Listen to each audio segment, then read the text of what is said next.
What I'm planning to do, guys, is I am preparing now which pot, which is which. So for this one, I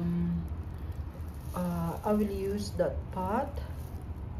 Are they the same size though? I think they are the same size naman from its original pot. And then of course, aalisin ko po. I will remove, or I will plant it in a separate pot. And this one, it came from this when I bought it.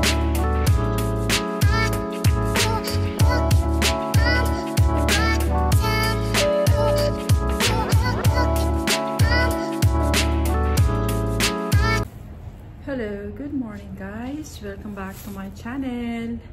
Hello po. Hello everyone.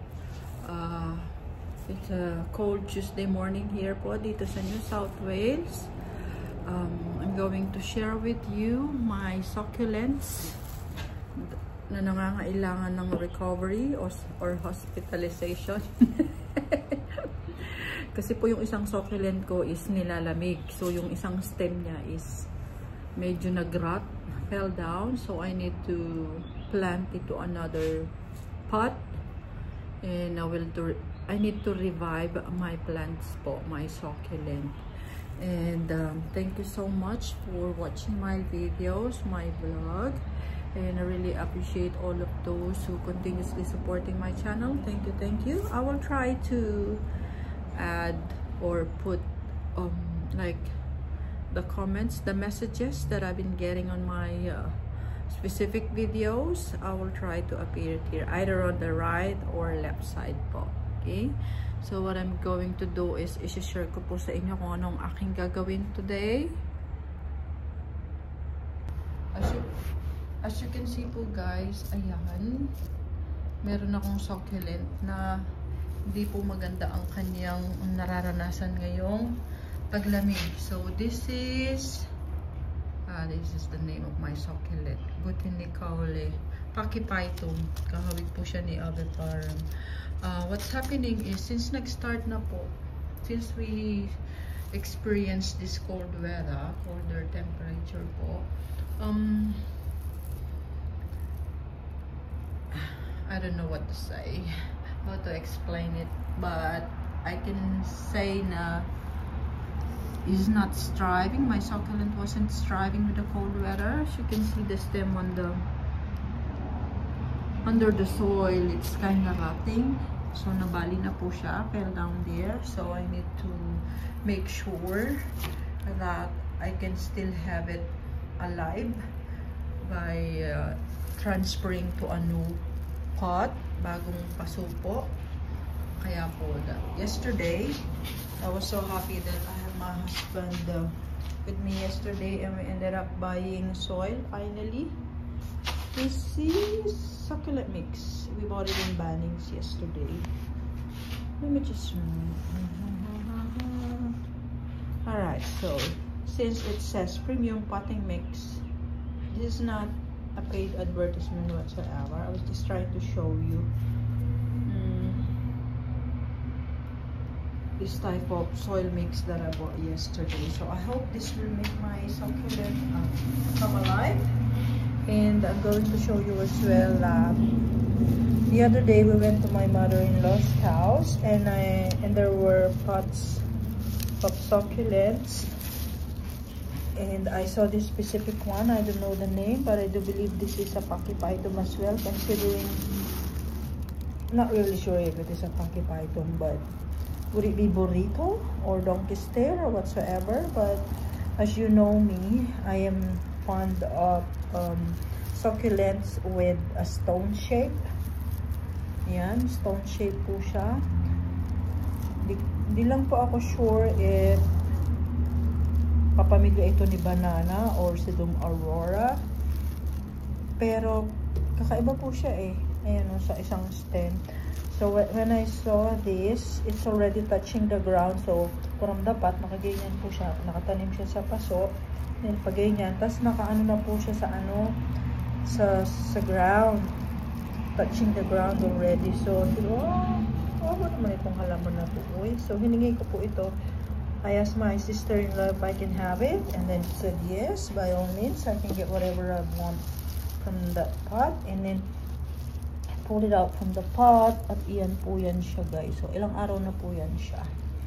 So, now that I finally have a soil mix to use, and I'll be transferring them. And this one looks like Opalina. I bought it in Ladenham shop.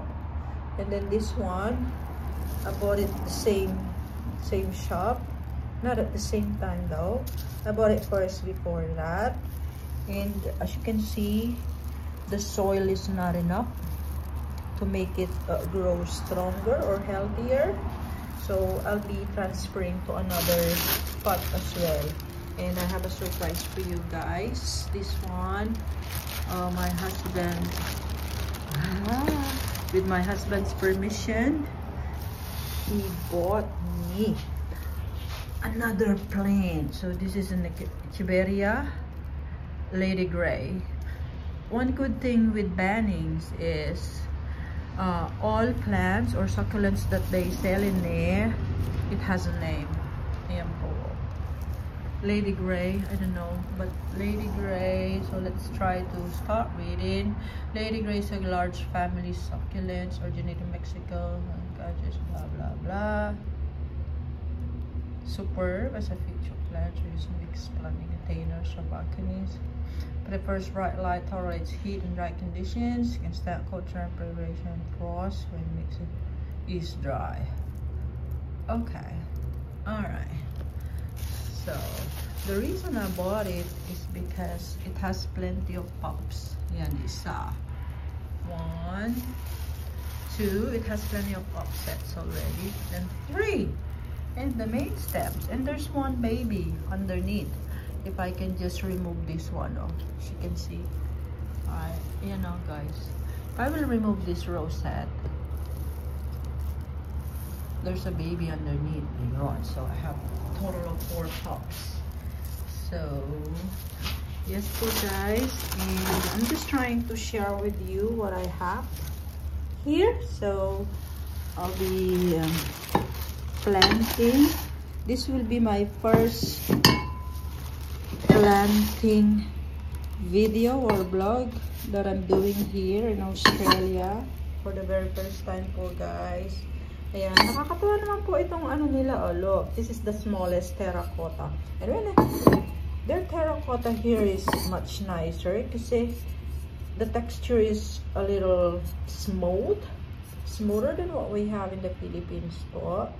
Oh, now I realize why it's better, because it says here it's made in Italy. So I believe this is like less than $1, the smallest one. And then this one is,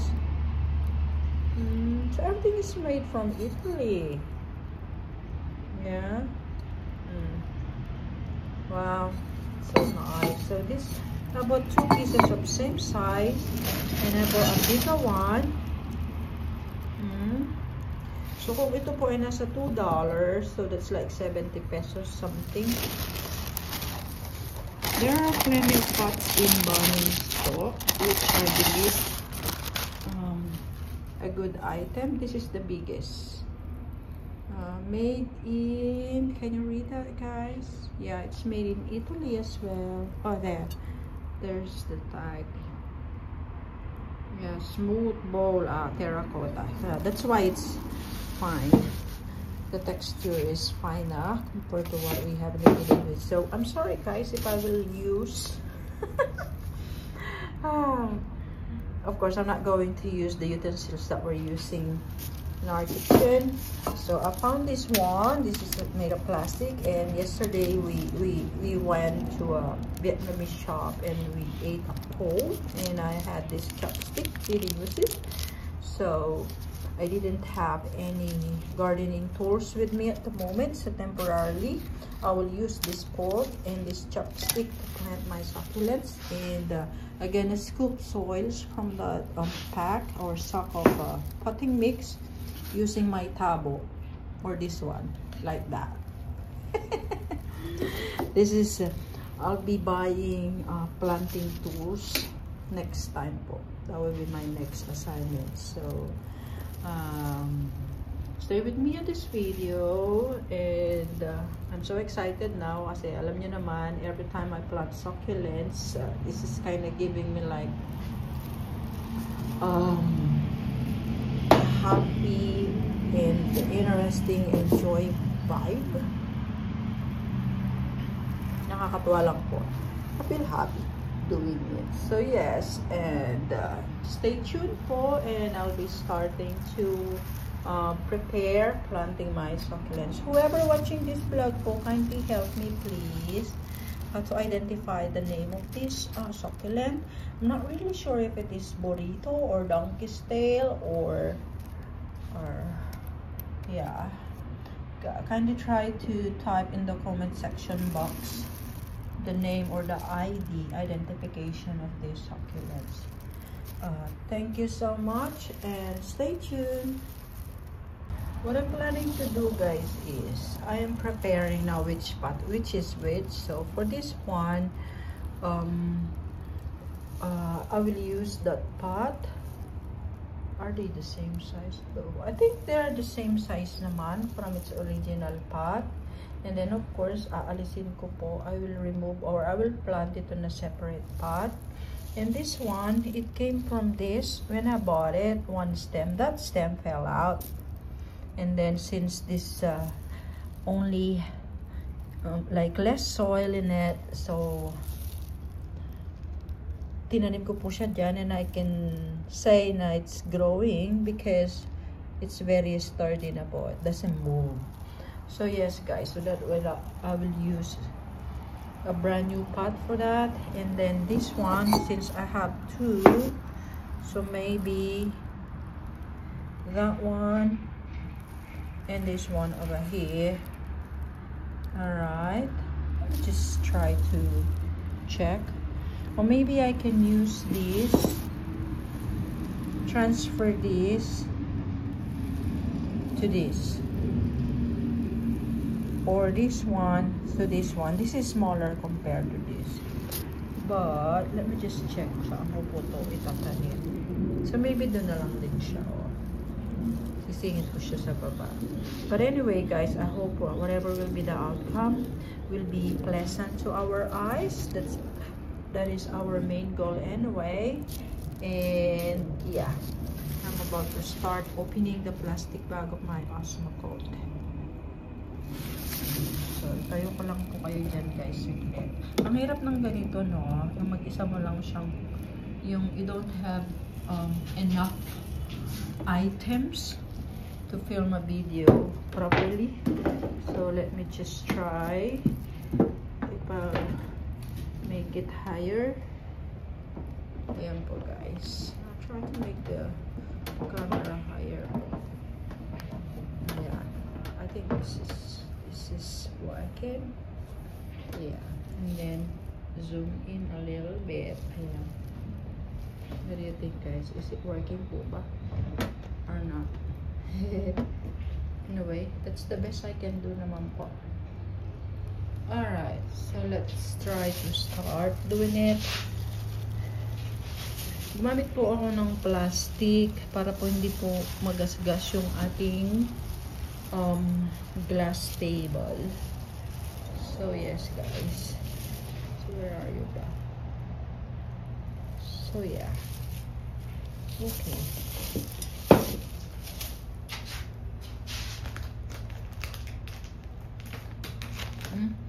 Ang ano po ng plastic niya matibay.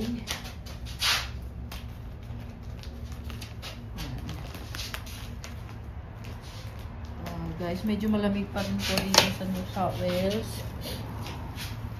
Gonna use my tabo to scoop out. Medyo malaki yata. Wait a minute guys.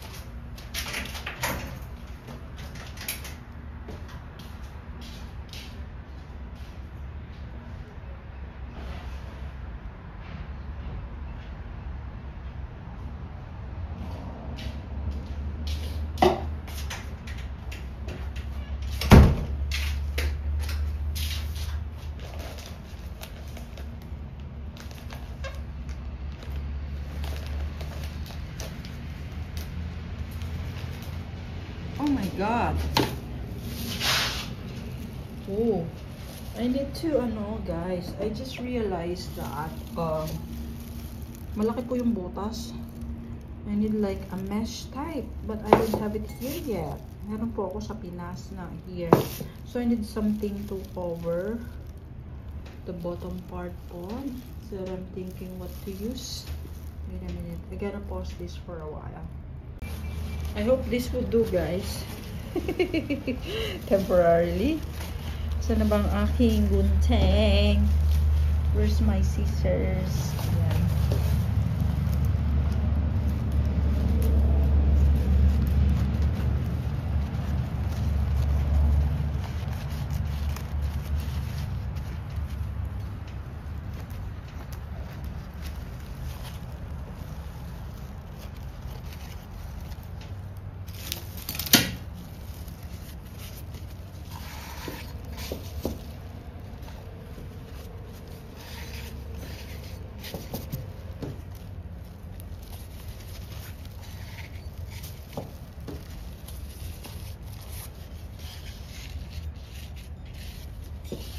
Alright.